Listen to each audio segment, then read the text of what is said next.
Hello and welcome to the Rhythm Factory. I'm Eddie C, and together with my co-host Peter D, we're going to bring you in touch with people in and around the music business. This is the podcast that takes you up close and personal. Hi, my name is Eddie C, and welcome once again to the Rhythm Factory podcast. To my right, my sidekick and good friend, Mr. Peter D. And today we have a very special guest, as always, the lady in red. She's a fantastic flute player, vocalist, plays the AWE. Our guest for this afternoon is Miss Orsaya. So, Orsaya, welcome to our show. Thank you. What a beautiful name. Can you tell us a little bit about your name? And then I want to also ask you, coming up from I know you're coming from a ritual family of musicians, and so you've had it as, from off the little girl, with the little spoon added to you, the musical talents that you have. But what I'm curious about is that, do you have those same expectations for your children? And how did you experience yourself, as an artist, or as a young child growing up, with the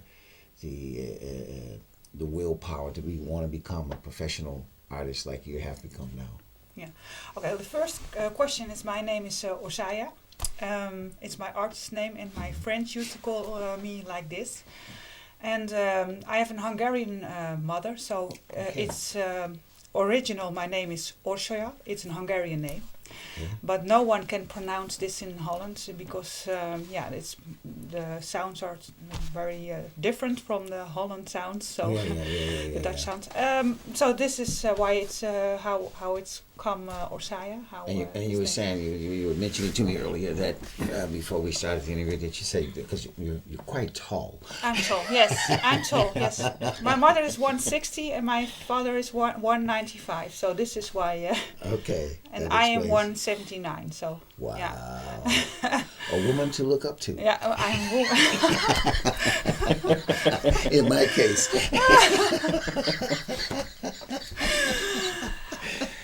We always do that. It's always fun, we don't rehearse anything, so that makes that's the spontaneity we like in the show, So, but you got your answer about? I got my answer about the expectations for your children. The expectations. Yes, you had another question. Yeah, because I want to know a little bit more about that as well. Well, my mother, when I was young, she expected a lot of me because I was very gifted when I was young already. And when I was 7, I started to play piano with her because my mother is a piano teacher, so she taught me piano.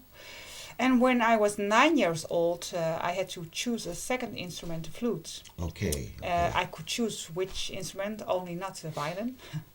Because because she didn't like to practice to hear. Her brother is a violin player. Yeah. And she hated to hear him practice, so this is why I couldn't choose the violin. So I couldn't handle two violins. But I was very angry about this subject because I really wanted to play this violin, and she didn't want me to play the violin. Okay. So she wanted me to. You still can. I still yes, but I do a lot of things. So I think for now it's enough. For this lifetime, I chose this kind of things I do for now. Okay. It's already a lot. All right. But. Then I started to choose the flute because I knew she wanted me to play the cello, and because she wanted me to play the cello and I wanted to play the violin, I thought, okay, then I'm going to choose something she didn't choose, and this was the flute. So this was. But then it started out I was very good at it, so then I stayed with the flute. So this was. Because you also went to study at the conservatory. Yes. As with the crossed flute, right? Yes. It's, and that was your major. My major, yes. And my second was piano. Second was piano. Also voice, also singing. Okay. Major, not major, but next to this. Right, but. Now you mainly play the flute, right? Or you compose on the flute, or maybe? No, I compose my my music with piano and singing. Then I start out like this to make this the basics. Basics, yes. Right.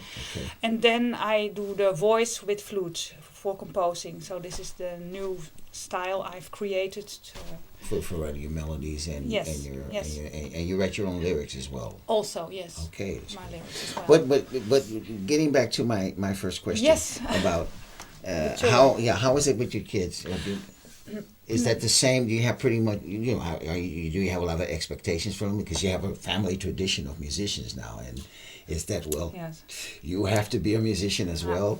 No. Okay. No, because I tell my children to do what they want to do, and but do it good. What you do because the profession music is too hard. It's to do if you don't feel it. You really have to want takes it. a lot out of you. Yes, Because it it's it goes a lot of money around in the business, but to make money out of it, it's a different story. So you really have to love and to have passion for this music. Yes. And what instruments are your kids playing? Piano. Piano. Yes. Okay. Also, yes. But no aspirations to go further in it professionally, or is this pure hobby for them? Yes. Oh, that's great. Yes. You talk about the passion. You gotta have the passion, and it's a tough business.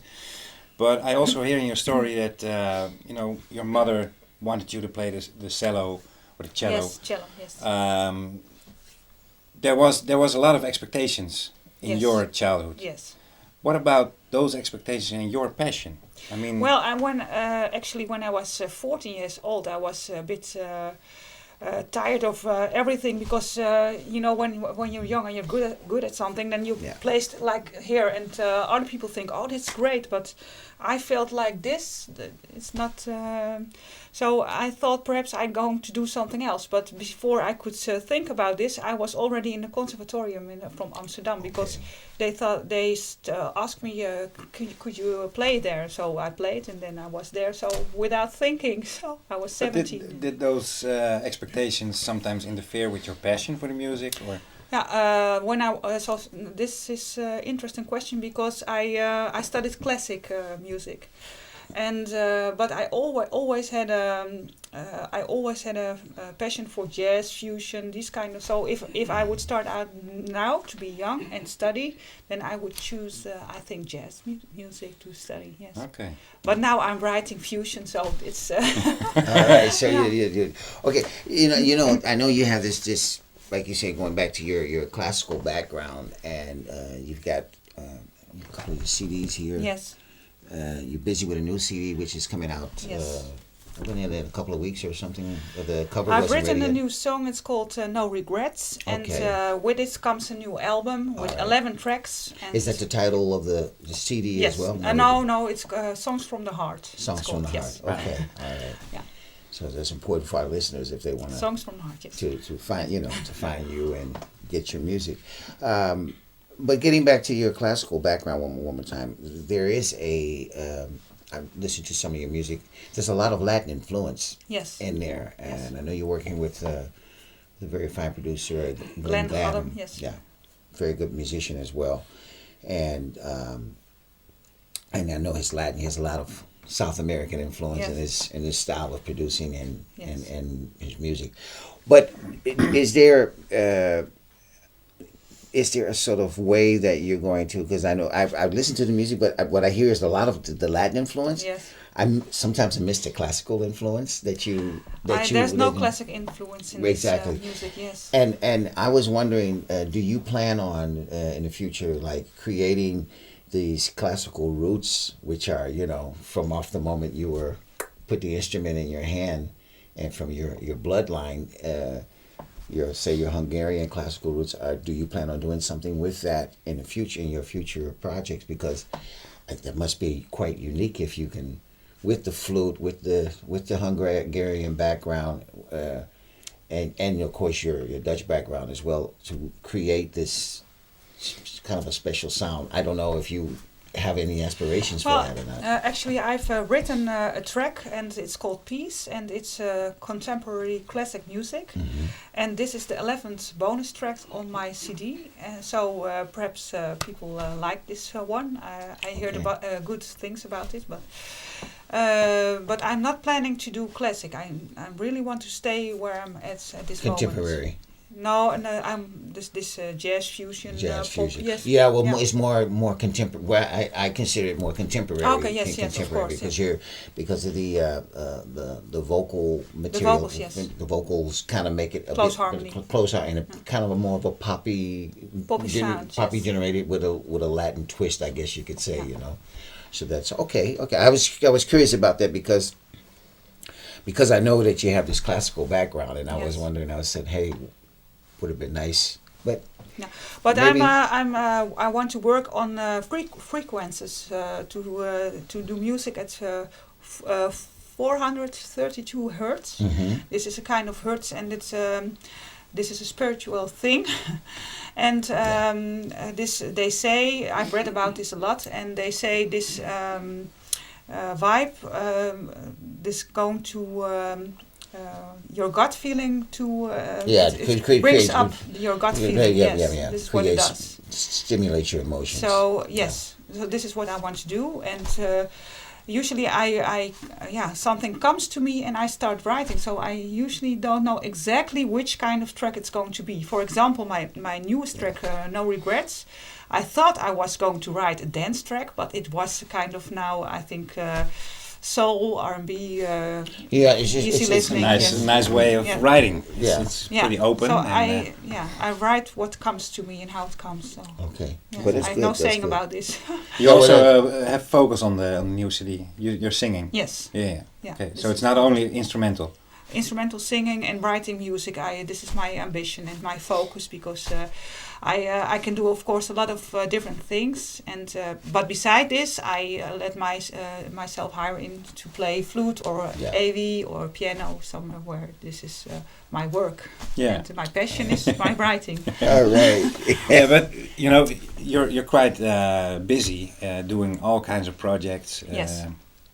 But you're also a teacher. I'm also a music teacher. Yeah, so I want to get into that a little bit, and we talked backstage a little bit about it, and you have a clear vision about things. You teach multiple people at the same time, Also, groups, but also individual. also individual. Yes, of course. Private So and lessons. those are quite different things. You already told me that it's a different way of projecting your energy or Yes. getting the message across to a group instead of one-on-one. But being a versatile musician yourself in different styles, playing different projects or at different projects, being on stage, writing your own music, how do you incorporate those things in your teaching? Well, if someone comes to me for lessons, the first question I ask them, what is your goal? So this is where the whole thing starts. So, and after this we decide which project to choose, and but I offer them different kind of things because I think music is like food. If you never tried fish, you don't know if you like fish.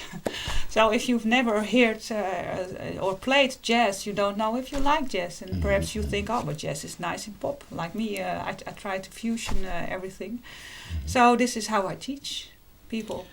But getting back to, for instance, one-on-one and for a group, can you tell a bit about the differences you experience? Yeah, I think one-on-one is even more about finding your identity and how to play and going in very deep in how to play things.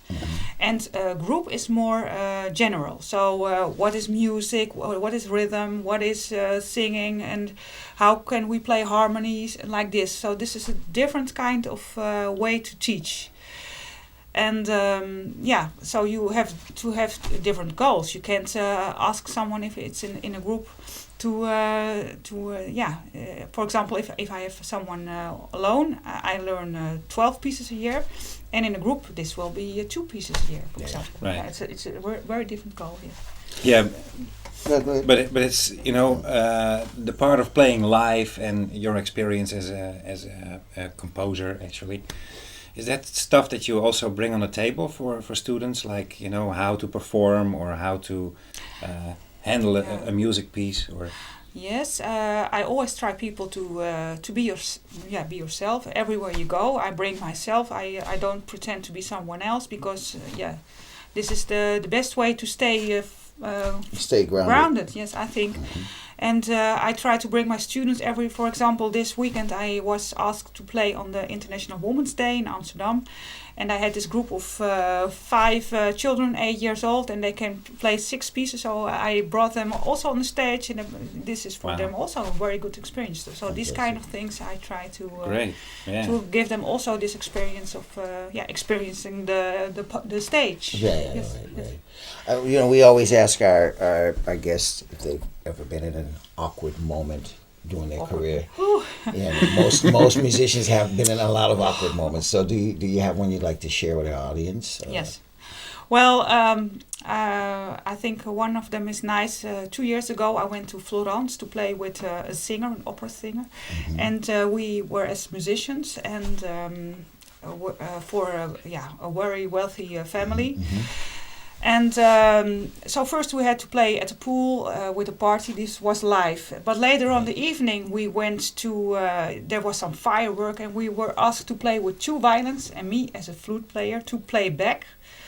Also Sprach Zarathustra, this is from Strauss. And but this is a lot of drums in it, trumpet, so everything except the violin and flute. So I was looking at him, you really think this is going to work? Yes, you have to play, and it's going to be very, very good. So I thought, okay, if you want this, I'm going to stand there in front of the firework and play back this piece.